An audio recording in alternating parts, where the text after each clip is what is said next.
CM హోదాలో జగన్మోహన్ రెడ్డికి ఇదే చివరి క్రిస్మస్ అన్నారు టీడీపీ మాజీ ఎమ్మెల్సీ దేవగుడి నారాయణరెడ్డి. కడప జిల్లాకు ఎటువంటి హామీలు ఇవ్వకుండా సీఎం జగన్ పారిపోయారని ఎద్దేవా చేశారు.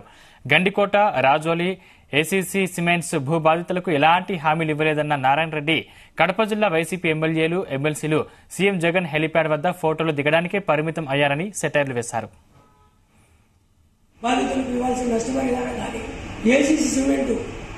ఇప్పుడు ఆదాని చేతిలో ఉంది కాబట్టి ఆదాని ఆయనకు ముఖ్యంగా ఉన్నాడు కాబట్టి ఆ ఫ్యాక్టరీకి ఏమన్నా శంకుస్థాపన చేయడము జరుగుతుంది.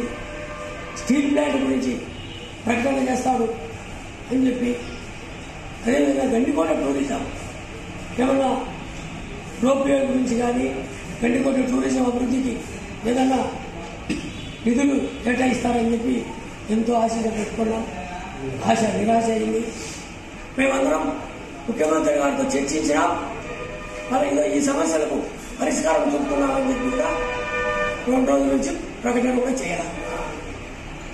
కేవలం హెలిప్యాడ్ దగ్గర ఎయిర్పోర్ట్ లో ఫోటోలు దిగడం తప్ప ఏమాత్రం ఆయన దృష్టికి సమస్యలు తీసుకుపోయినట్టు కూడా కనపడాల. శాసనసభ్యులు, శాసన మండలి, పార్లమెంట్ సభ్యులు ఎట్లా ఉంటే కార్యకర్తలు మాత్రం, వైసీపీ కార్యకర్తలు మాత్రం మా సార్ బ్యాటింగ్ బాగా చేసినాడు అని ఒకరంటే, మా సార్ బౌలింగ్ బాగా చేసినాడని ఒకరంటే. దివంగత నేత రాజశేఖర రెడ్డి గారు జిల్లా పర్యటన ఎప్పుడు వచ్చినా తన హెలికాప్టర్ను గండికోట డ్యామ్ మీదుగా, ప్రైమరీ స్టీల్ ప్లాంట్ మీదుగా చూసుకుంటూ పోయి హైదరాబాద్ పోయిన తర్వాత గండికోట ప్రాజెక్టు అధికారులను కానీ, కాంట్రాక్టర్లు కానీ, ప్రైమరీ స్టీల్ యజమాని కానీ పిలిపించి చర్చించేవాడు.